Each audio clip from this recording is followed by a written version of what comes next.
selesai.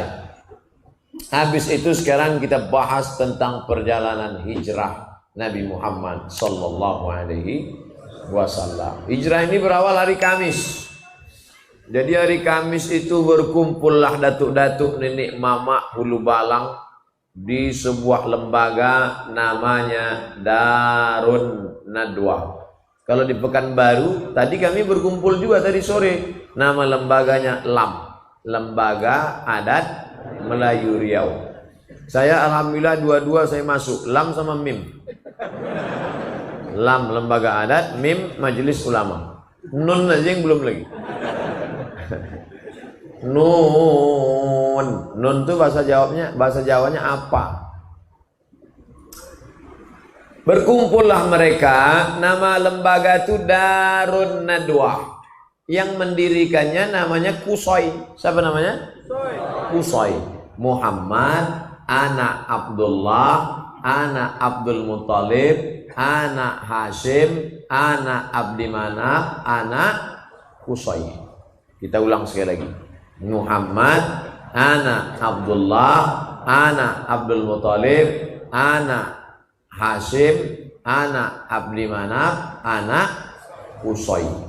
Kusoi inilah yang mendirikan lembaga namanya Darun Nadwa. Darun artinya rumah, Nadwa balai pertemuan.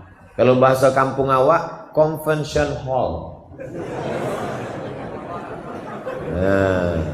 Convention hall atau pokoknya yang ada shensionnya itulah.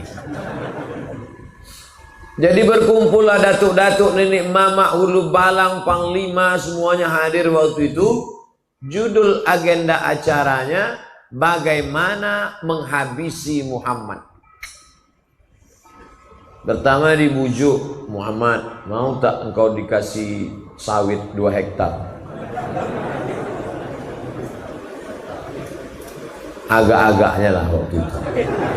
Apa kata Nabi Muhammad? Wallahi ya ammi, demi Allah wahai paman, law wada'u syamsa fi yamini, seandainya mereka letakkan matahari di tangan kananku, bulan di tangan kiriku, ala an atruka hadzal amra ma taraktuh, tak akan kutinggalkan dakwah ini. Jadi metode yang pertama adalah dibujuk dan dirayu. Mau tak? Mau tak?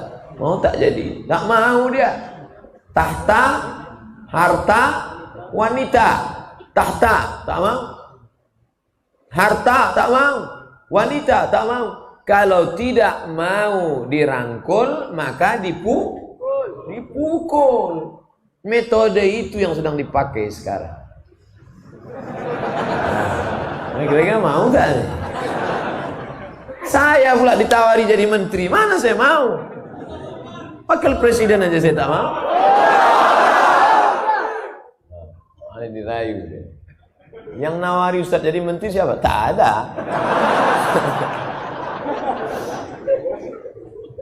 Ini kan cerita. Cepat betul terpancing.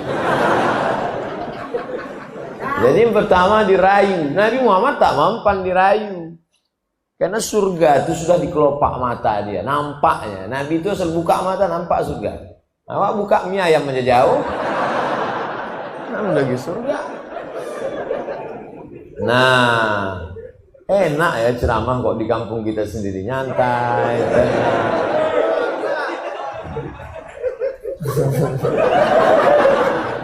Nah, lalu kemudian tak mempan, maka ini mesti harus dihabisi. Ditambah lagi paman dia yang dihormati itu meninggal dunia. Namanya Abu Thalib.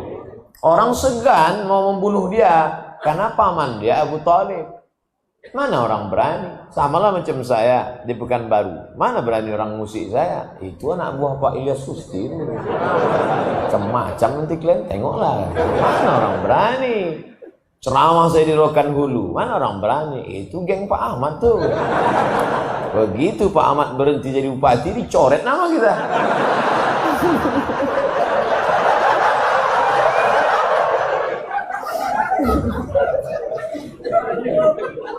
Kita buka pula cerita. Nah, jadi setelah Nabi Muhammad SAW meninggal, barulah mereka, ini Muhammad harus dihabisi. Akhirnya rapatlah mereka pagi Kamis itu mau menghabisi Nabi Muhammad SAW. Nama pimpinan sidangnya namanya Abdul Uz. Nama pimpinan sidangnya namanya Umar bin Hisham. Siapa namanya?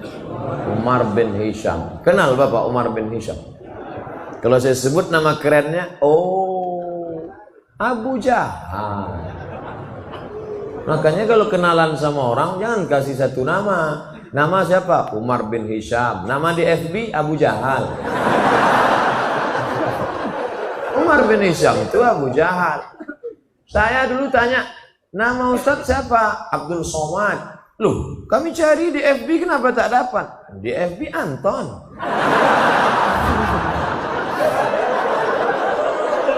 Nah, jadi nama kerennya Abu Jahal. Abu Jahal. Abu artinya bapak, Jahal bonga. Abu Jahal Pak bonga. Namun enggak ada itu. Jadi Abu Jahal tadilah pimpinan sidang paripurna nih. Sidang paripurna. Kok bisa pula lah bonga jadi ketua sidang? Karena yang memilih itu goblok. Maka naik bonga. Yang tersinggung dengar ceramah saya. Karena beberapa orang yang tersinggung tuh 2-3 hari sudah itu mati. Bukan saya hebat, enggak, memang ajalnya udah sampai. Jadi sidanglah. Agenda sidang kita hari ini bagaimana menghabisi Muhammad sallallahu alaihi wasallam. Ada pendapat angkat tangan satu. Entah dari partai apa waktu itu. Saya angkat tangan gitu dia. Saya komisi sekian. Saya tak sebut nama, dia tersinggung pula. Apa pendapat kamu? Muhammad ini kita antar ke tempat yang jauh. Cari tempat jauh, antar. Kira-kira ke Tenayan Raya lah. Campakkan di tempat pembakaran batu-batu. Bagaimana peserta sidang yang lain? Anggota parlemen, setuju? Tidak, saya tak setuju. Kenapa? Jadi mereka di Darun Nadwa itu berdebat juga. Jadi orang kafir musyrik jahiliyah itu di parlemen rakyat itu berdebat. Bukan tidur mereka, enggak. Jadi kalau ada anggota DPR tidur, itu lebih parah dari parlemen jahiliyah. Berdebat mereka. Karena arti parlemen, parle itu artinya bicara. Parle artinya bicara. Parlemen artinya orang yang dipilih memang untuk bicara. Maka pilihlah orang yang matanya terjaga untuk membicarakan hak-hak kita. Ini kemana arah bicara Ustaz? Pokoknya tangkap aja lah. Ini nampaknya makin banyak persekusi. Apa takut? Awak baik-baik ini persekusi juga. Bagus lepaskannya semua kan?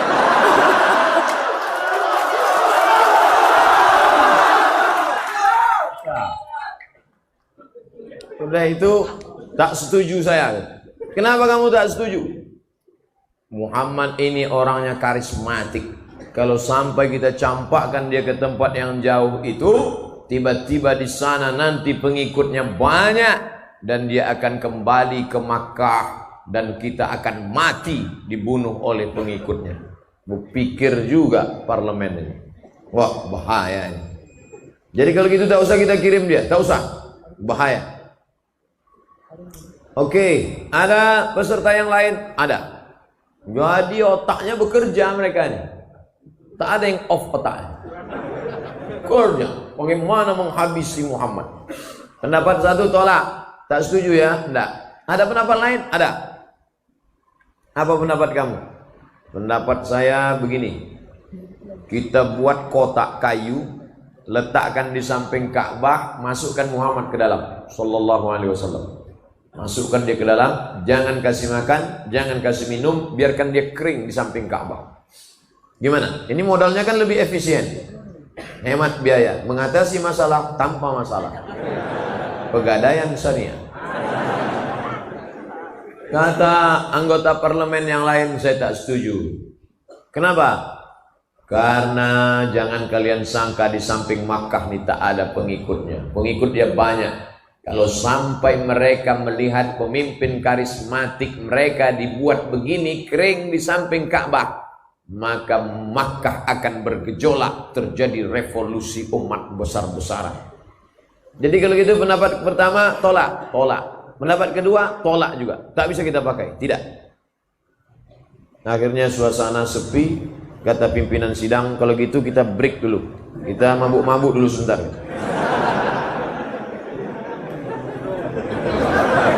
Itu tak ada, saya aja nambah-nambah. Bismillahirrahmanirrahim.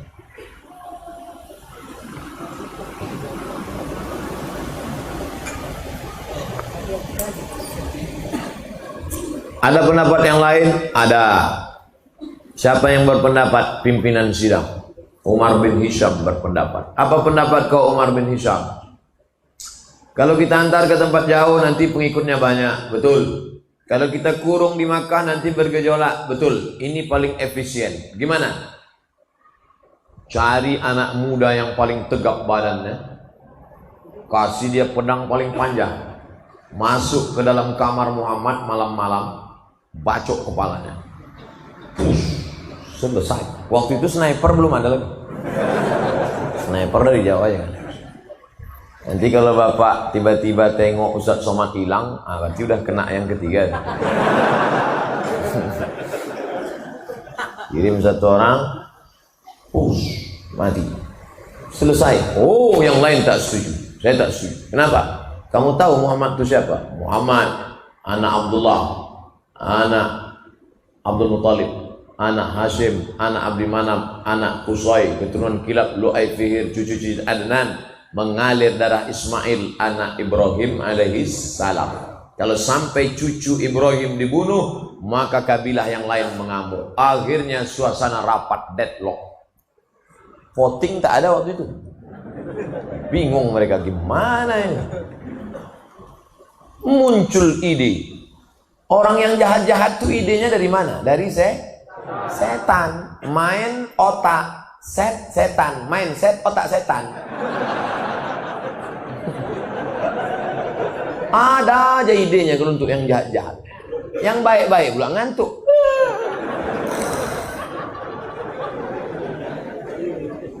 Yang otak-otak kotor, otak-otak sungsang, otak-otak bekudis, otak-otak bekurak, ada aja ide di otak. Gas terus. Tak itu benar.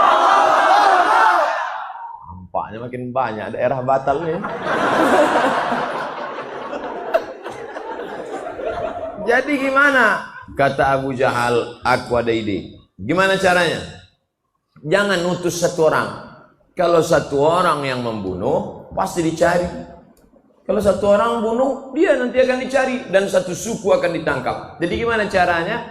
Satu suku utus satu orang, satu suku utus satu orang, satu suku satu orang. Semua suku mengutus. Kalau semua membunuh, siapa yang mau ditangkap? Inilah ide korupsi berjamaah.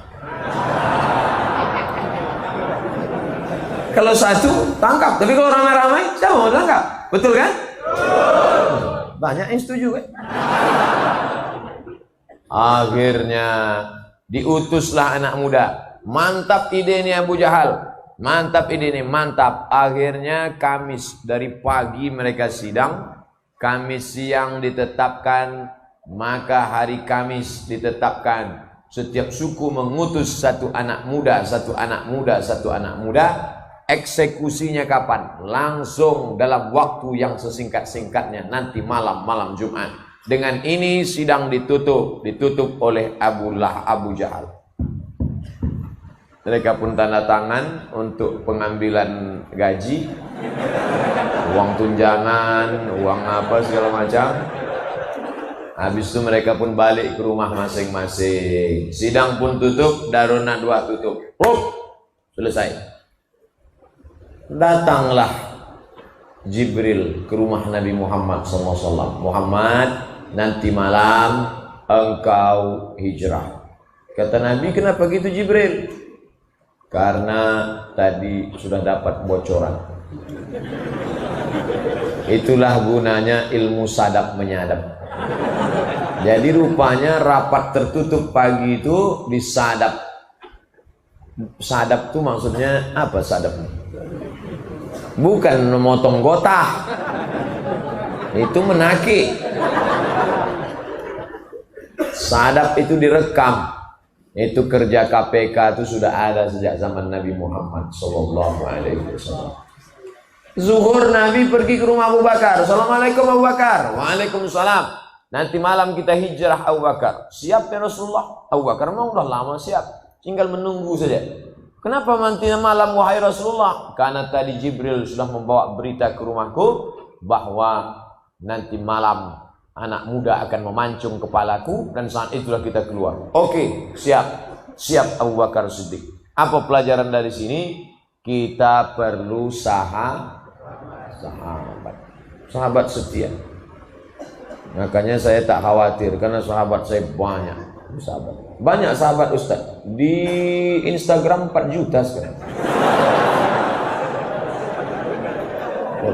Saya mau ngasih tahu aja follower saya banyak.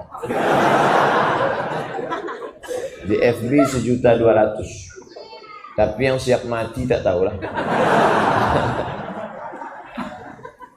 Nah, tak bisa kita one man show sendirian, tak bisa. One man show, main tunggal, tak bisa. Harus ada sahabat. Ada Pak Kapolsek, ada Profesor Ilyas Susti, dari politisi Pak Dr. Andus Ahmad MSI, dari akademisi Profesor Dr. Ilyas Susti, dari kepolisian Pak Kapolsek. Maka kita berani. Jadi berani ini kan ini. Kalau tak ada mereka pucat juga kita. Nah, Nabi Muhammad SAW bisa saja sendirian, tapi Allah mau mengajarkan kita hidup bersahabat, berjamaah. Makanya yang masuk Islam itu tidak sendirian. Idza jaa nasrullahi wal fath wa ra'aitan nasa yadkhuluna fi dinillah afwaja. Afwaja itu berkelompok-kelompok. Maka saya senang malam ini yang datang kelompok. Berikut ini kelompok anak muda, pemuda hijrah. Kelompok anak muda, jombloan sejati. Kelompok anak muda, geng motor syariah. Kelompok anak muda, jilbabers, hijabers. Kelompok anak muda, pemuda bertatu tobat. Kelompok anak muda banyak. Itu yang disebut dengan wara'aitan nasa yadkhuluna fi dinillahi afwaja. Apa nama geng kalian? Afwaja. Mantap. Nah, lalu kemudian Abu Bakar sudah siap. Nanti malam ya Abu Bakar. Ya, Nabi pulang ke rumah, siap, packing barang. Lalu kemudian malam itu habis Isya dia tidur. Nabi itu tidurnya habis Isya. Kita tak pula tidur habis Isya. InsyaAllah ceramah ini tak lama nih, biar cepat kita tidur. Nabi tidur setelah Isya biar supaya mudah tahajud malam. Kenapa kita sekarang payah tahajud? Karena habis Isya acara. Makanya habis Isya ngobrol itu makruh, kecuali untuk bicara akhirat, untuk ngaji. Tidur yang paling berkualitas kata Pak Dokter habis Isya. Jam 8 habis Isya, 9, 10, 11, 12, 1, 2, 6 jam tidur paling berkualitas. Katanya harus tidur 8 jam Pak Ustaz. Kalau tak tidur 8 jam kena penyakit 5L, lemah, letih, lesu, letoy, loyo, lunglai. Tidur itu bukan jamnya, tapi kualitasnya tidur itu. Coba tengok kawan-kawan kita security yang malam tak tidur. Siang tidur dia dari jam 6 pagi sampai jam 6 petang. Sholat jamaah takhir semua. Lemas juga badan dia. Tapi ada orang yang tidurnya sedikit aja, tapi berkualitas. Makanya habis isya tidur. Tak bisa lah Pak Ustadz, kami ada acara. Oke, tambah 2 jam. Jam 10 tidur. Tadi saya mulai ceramah nih jam setengah 9. Sekarang sudah jam setengah 10 kurang 10. Berarti saya sudah ceramah 50 menit. Kejap lagi habis. Nah, lalu kemudian Nabi pun tidur habis isya 9, 10, 11, 12, 1, 2. Pas jam 1 jam 2 dia pun bangun, keluar dia dari kamar. Waktu keluar dari kamar, anak-anak muda sudah siap menghunuskan pedang, mau masuk memancung kepalanya. Saat dia keluar itulah terjadi mukjizat. Wa ja'alna min baini aydihim saddan wa min khalfihim saddan fa aghshaynahum fa hum la yubsirun.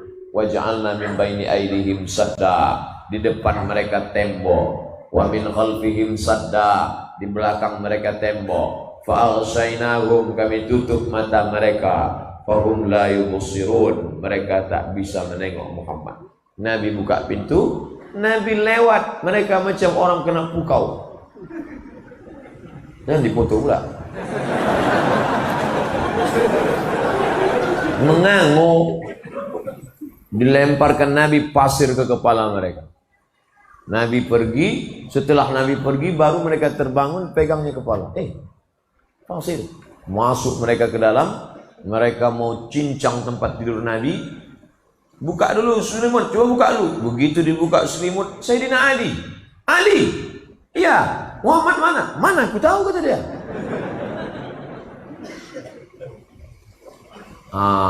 Ini ayat kalau baca Yasin nanti cerita tentang Nabi keluar. Itu ayat dalam surat Yasin itu cerita tentang Nabi keluar malam hijrah. Bukan itu ayat mantra. Nah, ini dibaca pula biar supaya tak kena razia. Kebetulan SIM mati. STNK belum perpanjangan. Pas nampak polisi razia, wa ja'alna min baini aydihim saddan fa aghshaynahum fa hum la yubsirun. Prit, semprit Pak Kapolsek. Semprit. Kok nggak mempan ya Pak Ustadz? Orang sama-sama ngaji. Mana mempan? Aku baca itu juga, kata Pak Kapolsek. Kecuali polisinya hantu, barulah mempan. Makanya uruslah SIM. Saya urus SIM. SIM A, SIM C tak pernah saya tinggal. Walaupun saya naik helikopter tadi. Saya mau ngasih tahu aja. Urus SIM lo. Kalau pakai helm, yakinkan sampai berbunyi klik. Klik, baru jalan. Kemarin waktu naik motor di Pematang Rebah, klik. Sampai tempat ceramah, tak pula bisa buka. Dipotong pakai pisau. Cemas saya. Cemasnya tak berapa, malunya itu.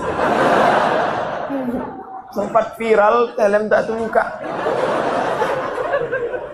Nah, lalu kemudian keluar Nabi, ditanya mereka kemana Ali? Aku tak tahu, kata Ali.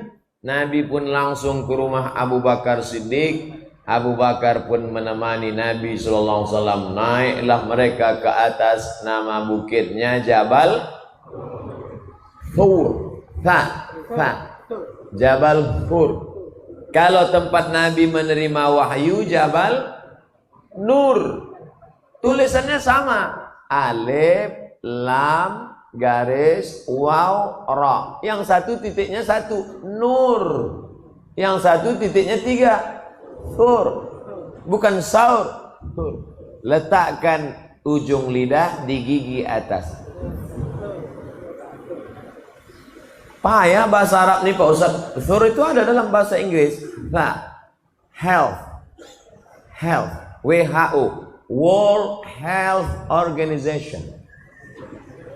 Kan tak ada dalam bahasa kita tak ada saya suka Ustaz Somad. Tak ada. Lu bahasa Arab ada hari apa ini? Hari Selasa, Yaumul Thulatha. Nama bukitnya namanya Jabal Sur. Naiklah ke atas. Saya Jabal Nur pernah saya naik.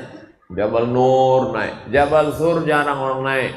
Bukitnya terjal, tinggi ke atas. Naiklah Nabi ke atas bersama Abu Bakar Siddiq. Tidak pakai senter. Karena kalau pakai senter, kafir Quraisy menengok dari bawah. Itu dia, tangkap. Gelap-gelap naik mereka ke atas. Jadi kalau nampak nanti kawan naik motor lampunya mati, itu karena takut ditangkap kafir Quraisy.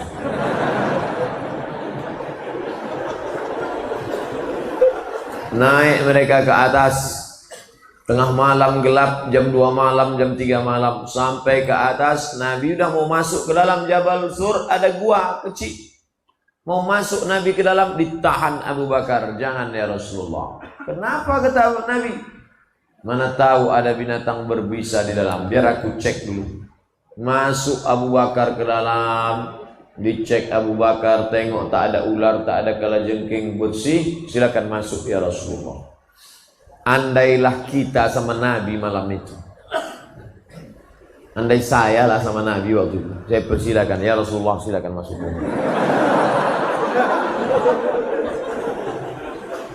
Aku tak ada yang mengawal. Kalau engkau ada Jibril, Mikail, Israfil, Israel.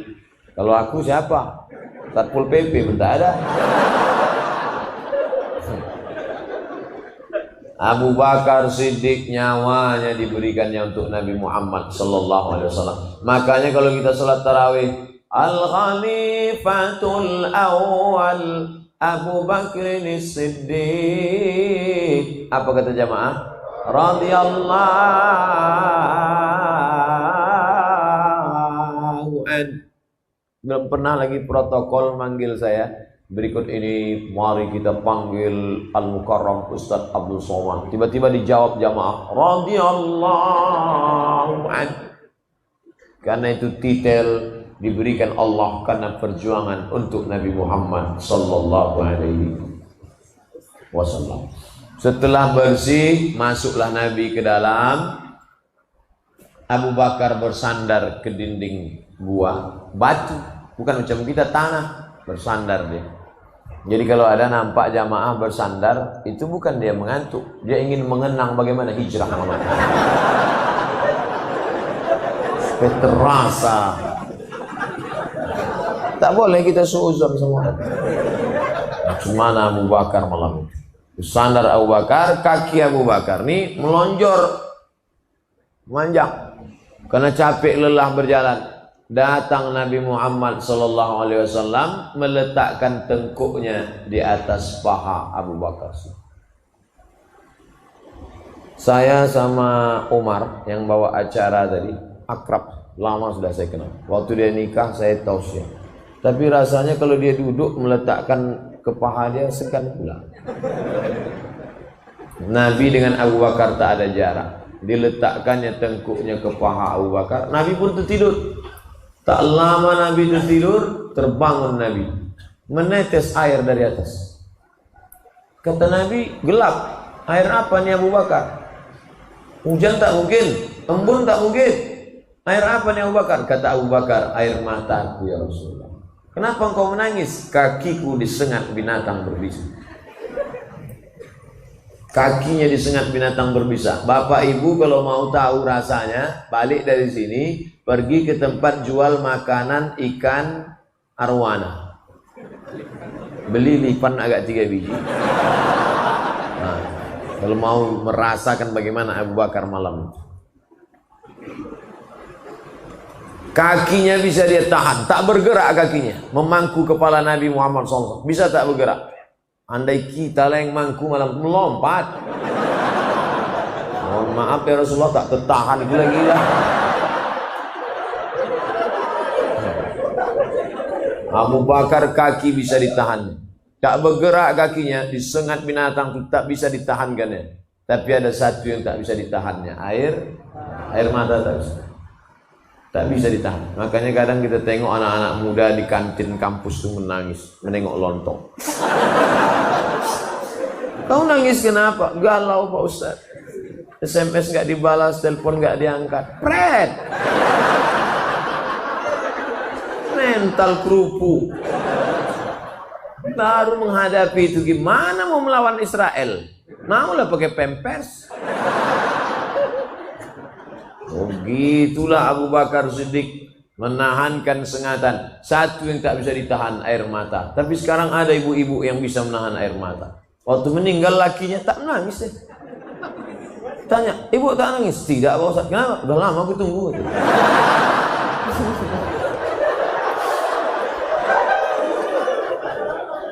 Tidak jamaah Al-Ikhlas. Jamaah dekat-dekat sini juga. Lalu kemudian sampailah pagi. Malam apa itu? Malam Jumat, malam Sabtu, malam Ahad. 3 malam. 3 hari 3 malam mereka transit di sana. Yang ngirim makanan siapa? Perempuan namanya Asma. Pakai Hamzah. Asma. Kalau Asma Sosa Ongo. Ini namanya Asma binti Abi Bakar. Saya laki-laki sehat. Rasanya kalau disuruh bawa nasi ke atas. Asma 3 hari 3 malam membawakan makanan. Apa pelajaran dari sini? Pentingnya peranan perempuan.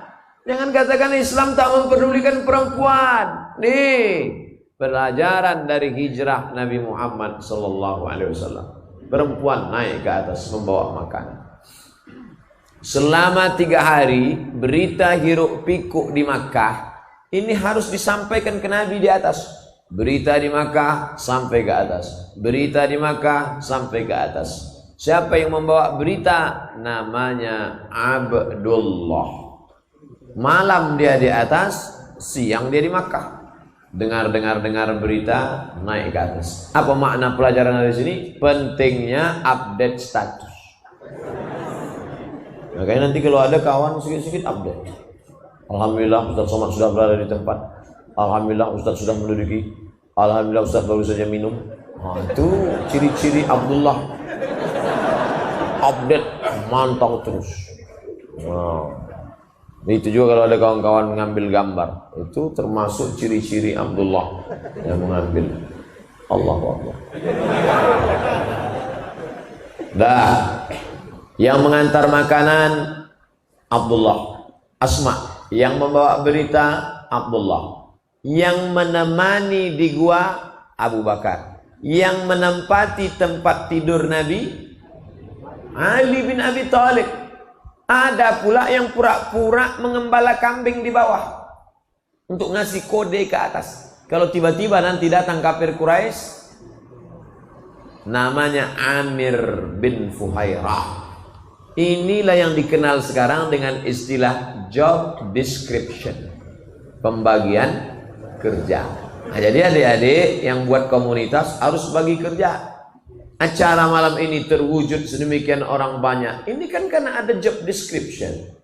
Ada yang ngirim WA aja katanya. Alhamdulillah tabi'al Quran. Malam ini tak datang.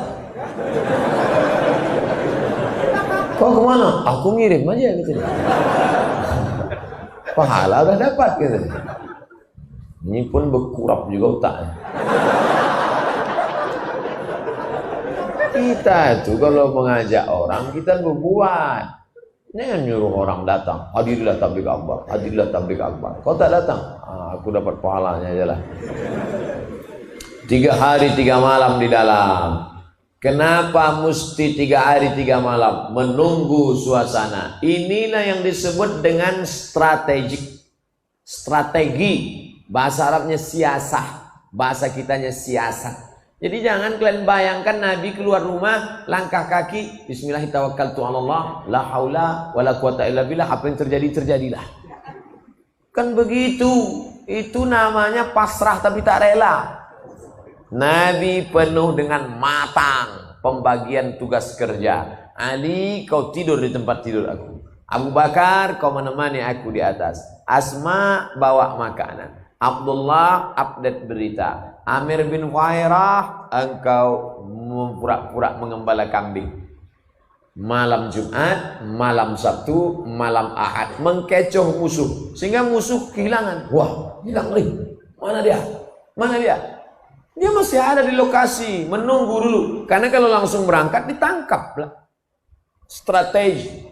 Nabi itu penuh dengan intelijensia. Ada bukunya, Intelijensia Nabi Muhammad sallallahu alaihi wasallam. Maka anak-anak muda harus belajar ini dari sejarah perjalanan hijrah. Malam Jumat, malam Sabtu, malam Ahad. Hari Ahad, malam Senin, baru mereka bertolak. Tapi yang tahu jalan itu tak banyak. Kalau ditempuh jalan biasa, keluar dari jalan ikhlas, masuk jalan nangka, habislah. Cari yang tahu gang-gang kecil, yang kira-kira tak kena razia. Yang tahu jalan itu seorang bernama Abdullah bin Uraiqid. Ingat namanya, Abdullah bin Uraiqid, pakai qaf sama ta. Uraiqid. Dan dia itu non muslim. Walaupun namanya Abdullah tapi dia non muslim. Abdullah bin Uraiqid. Apa pelajaran dari sini? Boleh berkawan dengan non muslim kalau tidak membahayakan. Jadi jangan dia non muslim, hancurkan rumahnya, larikan pacarnya. Nabi berkawan dengan Abdullah bin Uraiqid 8 hari 8 malam dari kota Makkah menuju Madinah, yang menunjukkan jalan non muslim. Makanya berkawan dengan non muslim silakan. Bertetangga dengan non muslim tak apa-apa. Nikah dengan non muslim, syarat dan ketentuan berlaku. Makan dengan dia, tengok rumah makannya dulu. Sederhana, tak apa-apa. Bare Solo, tak apa-apa. Tesalonika babi panggang, jangan. Ustaz kok tahu? Saya selalu lewat situ. Nah, oleh sebab itu maka berkawan dengan beda agama tidak apa-apa. Wala ana abidun ma'abadtum wala antum abiduna ma'abud lakum dinukum. Ini dasar Islam. Lalu kemudian mereka pun melanjutkan perjalanan.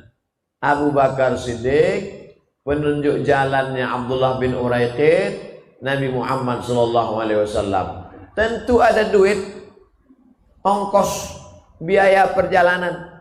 Siapa yang menanggung biaya hijrah? Abu Bakar Siddiq punya emas. Emas disimpan dalam kain. Ini kain, ini emas. Emas kalau dimasukkan ke dalam kain memuncul nampak kain. Datanglah ayah Abu Bakar. Nama ayahnya Abu Quhafah. Nama siapa nama ayahnya? Abu Quhafah. Ingat, Abu Quhafah. Abu Quhafah ini tak Islam, benci sama Nabi Muhammad. Datang dia menjumpai Asma. Asma, ya, ayah kau mana? Ayah sudah pergi sama Muhammad sallallahu alaihi wasallam. Mana emasnya? Aku curiga jangan-jangan emasnya sudah dibawa Muhammad ini. Firasatku berkata emas nampaknya lah habis ini. Datang Asma, diambilnya batu, dimasukkannya ke kain. Atuh, kata Asma, atuh, ya, coba atuh pegang. Dipegang atuh tadi. Ini emasnya, iya tuh. Oh, masih banyak ya.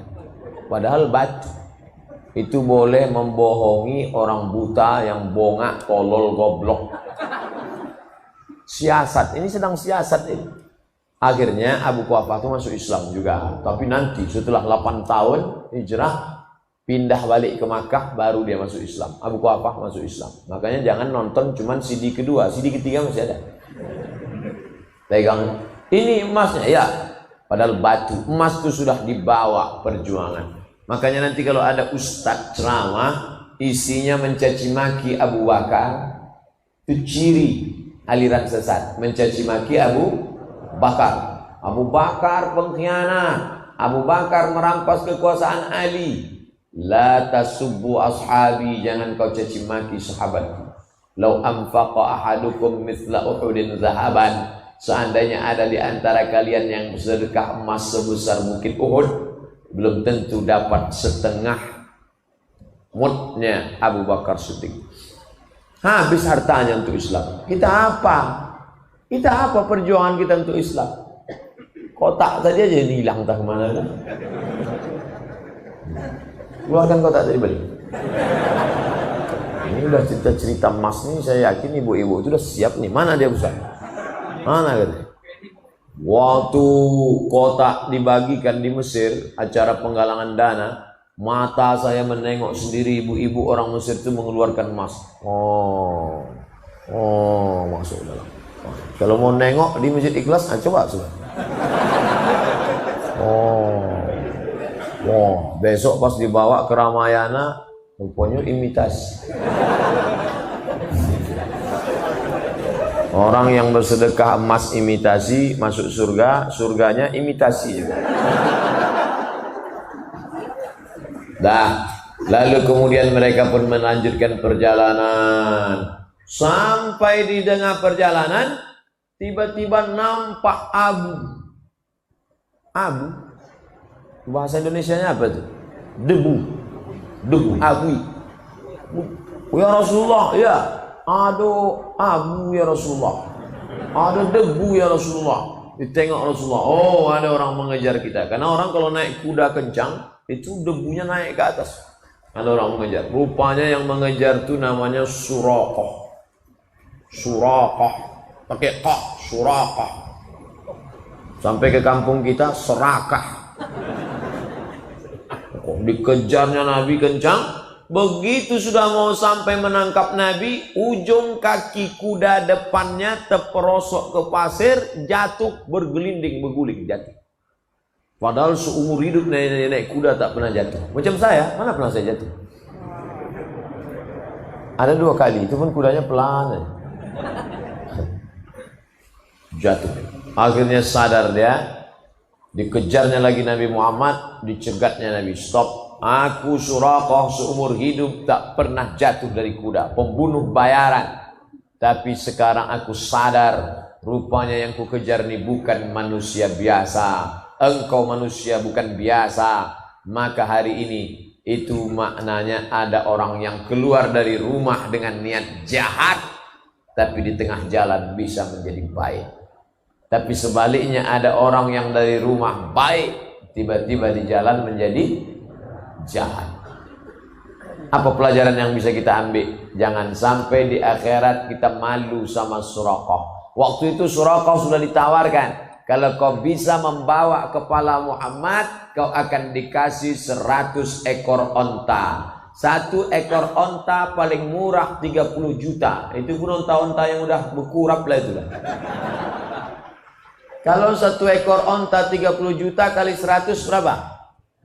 3 miliar mas bro. 3 miliar. Kalau onta yang mahal yang bagus 70 juta, 7M. Mau berangkat dari rumah niat kepala Muhammad 7M, kepala Muhammad 7M, kepala Muhammad 7M. Tapi begitu jatuh dia menemukan titik baliknya, tak ada harga 7 miliar. Apa kata Nabi? Aghib anna Suraqah, kau balik ke Mekah, jangan ceritakan tentang kami. 7 miliar tak ada harganya, tapi ada kebahagiaan yang tak dapat ditebus dengan harta. Apa dia? Iman. Apa dia? Kelapangan dada. Oleh sebab itu maka kalau ada orang mengatakan semua bisa dibayar dengan uang, ada yang tak bisa dibayar dengan materi. Kebahagiaan hati, kelapangan yang dirasakan oleh Suraqah saat itu. Apa pelajaran yang perlu kita ambil? Ada orang keluar rumah niatnya mau memancung Muhammad sallallahu alaihi wasallam. Ada orang keluar rumah niatnya mau dapat cari harta haram, tapi di tengah jalan dia bertaubat. Betapa malunya. Dari rumah niatnya bismillah tawakkaltu 'ala Allah la haula wala quwata illa billah. Sampai ke tempat itu. Tak usahlah ceritakan. Jadi makin banyak orang sakit hati. Lanjut perjalanan. Lanjut. Berapa lama perjalanan ini Pak Ustadz? Berangkat hari Ahad malam Senin sampai di Kuba hari Senin. Malam Senin, malam Selasa, malam Rabu, malam Kamis, malam Jumat, malam Sabtu, malam Ahad, malam Senin, hari Senin. 8 hari, 8 malam. Sampai di perjalanan haus, air sudah habis. Boleh minta air susu kambing. Nampak peternakan kambing, boleh minta air susu kambing. Boleh kami minta susu kambing? Boleh, silakan. Tapi sekarang musim kemarau, susu kambing kering. Tapi kalau mau tes lah, di situ terjadi mukjizat. Ketika diperah oleh Abu Bakar, Nabi berdoa, didoakan Nabi, tiba-tiba ada air. Keluar air susu kambing 1 gelas. Abu Bakar menyapu bagian bawah. Bagian bawah itu disapunya. Kenapa disapunya? Dia tak mau ada pasir menetes kena ke pakaian Nabi. Tengok adab Abu Bakar. Dapat air minum, disapunya bagian bawah, dibikinkan Nabi. Lalu Nabi pun meminum air susu itu. Apa kata Nabi? Fasyariban nabiyyu hatta irtawaitu. Nabi meminum air itu sampai hausku hilang. Saya waktu membaca itu, Nabi minum air itu sampai hausku hilang. Yang minum siapa? Nabi. Yang hausnya hilang? Ini salah cetak buku. Nabi minum sampai hausku hilang. Sekarang kita tes.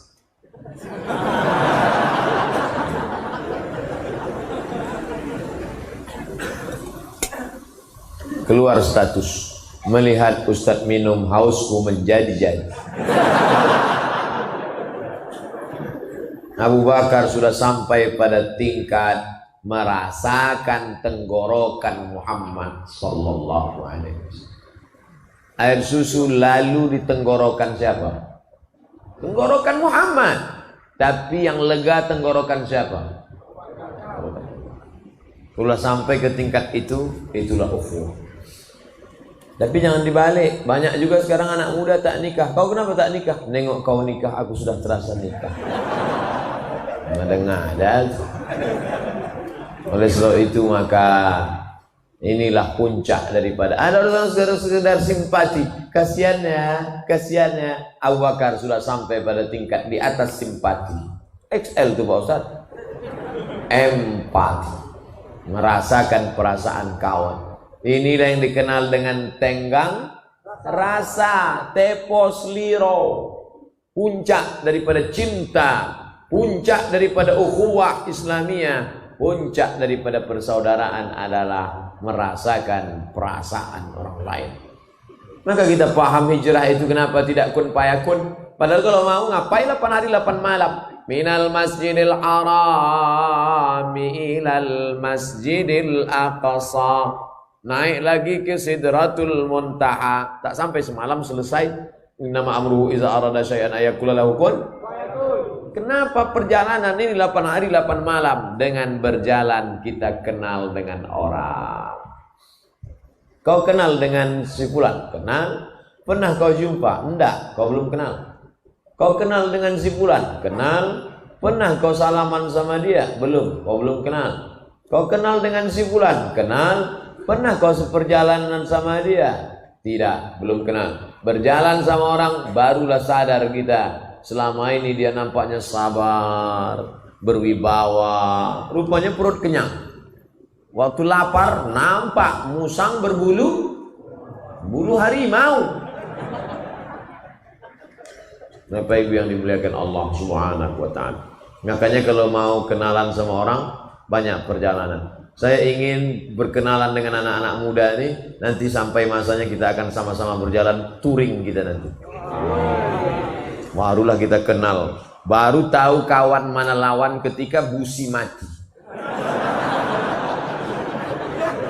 Barulah tahu. Ya, nengok mati ya, iya. Dan tapi ada kawan yang masya Allah mati ya, iya.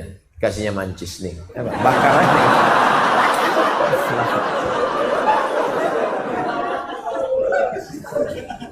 Ayo bro, kata dia, aku dorong dari belakang, diulurkannya kakinya. Ayo, demi engkau, nggak ada lo nggak rame. Gitu. Tapi jangan lama-lama pula, kata dia.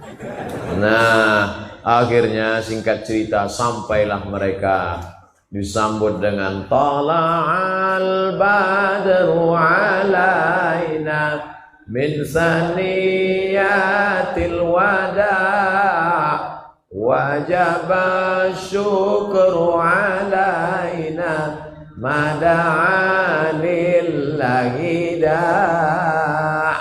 Terjadi ikhtilaf tentang tala'al badru alaina. Sebagian mengatakan sanadnya tak sahih. Mau sahih tak sahih, yang jelas bahwa ada kebahagiaan menyambut kedatangan Nabi Muhammad sallallahu alaihi. Begitu dulu sahabat, Nabi datang disambut tala'al badru alaina. Ustadz Somad datang ke rumahnya, disambutnya dengan lagu jatuh bangun aku mengejarmu. Begitu turun dari kendaraan, itulah pula lagu dinyanyikan. Maka saya banyak tak datang pesta-pesta kibut-kibut tunggal. Sekarang alhamdulillah sudah banyak pesta-pesta di Pekanbaru, tidak lagi pakai lagu-lagu maksiat, sudah pakai lagu-lagu religi.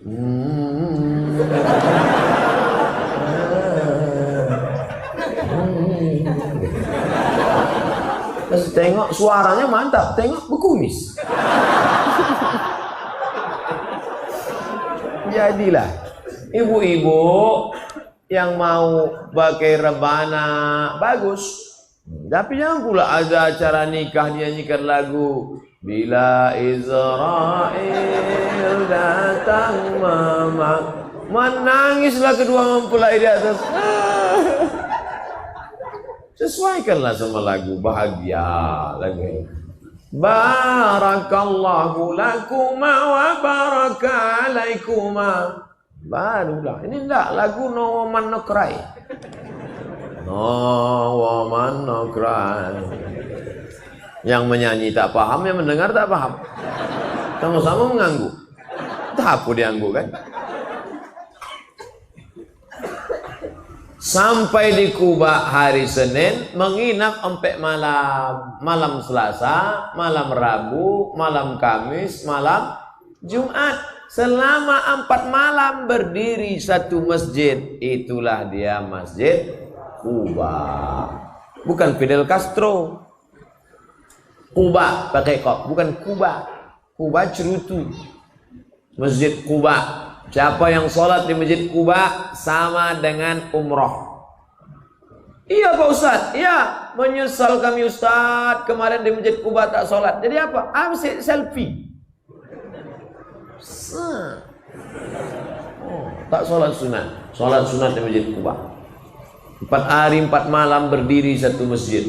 Tanya Profesor Ilyas Susti bagaimana sulitnya mendirikan masjid. Ikhlas. Tanya Pak Dr. Andus Haji Ahmad MSI bagaimana susahnya dulu mendirikan Masjid Islamic Center Pasir Pengairan Rokan Hulu. Apa kata anggota-anggota dewan itu dulu? Mau buat masjid di pokok karet, iya, ciga sama cingkuk aja lah sholat di situ nanti. Tak yakin mereka ada manusia yang sholat di situ. Apa yang terjadi sekarang? 17.000 orang sholat di Islamic Center Pasir Pengarayan Rokan Hulu hari Ahad, hari Sabtu. Sabtu Ahad. Masjid terbaik se-Indonesia 2015. Menaranya 99 meter, pakai lift ke atas. Naik. Ustadz Somad, kalau Ustadz naik ke atas, nampak rumah Ustadz di Panam. Naiklah saya. Sampai ke atas saya tengok, tak ada. Kata bapak, nampak. Nengoknya pakai mata hati Pak Ustadz. Bayangkan. Strategis, Rokan Hulu, sebelah kanan Sumatera Barat, Payakumbuh, sebelah kiri Habis Dargaluh, Sumatera Utara, Riau, Sumatera Utara. Makanya hari Sabtu, hari Ahad, plat BK sama plat BA, BK, BA, BM pula tak ada. Bayangkan tuh hebatnya. Masjid. Makanya membangun peradaban berawal dari masjid. Karena Nabi bangun masjid pertama. Makkah, Masjidil Haram. Madinah, Masjid Nabawi. Palestina, Masjidil Aqsa. Makanya mencari menantu juga cari yang selalu ke masjid. Ibu-ibu di belakang, jangan cari menantu yang karaoke, diskotik. Kasihan anak gadis kita, macam tidur sama babi hutan. Carilah masjid ikhlasnya. Tengok banyak yang ganteng-ganteng yang lajang-lajang. Cari ibu, kalau bisa ibu cari yang berdiri-berdiri. Itu tahan uji itu.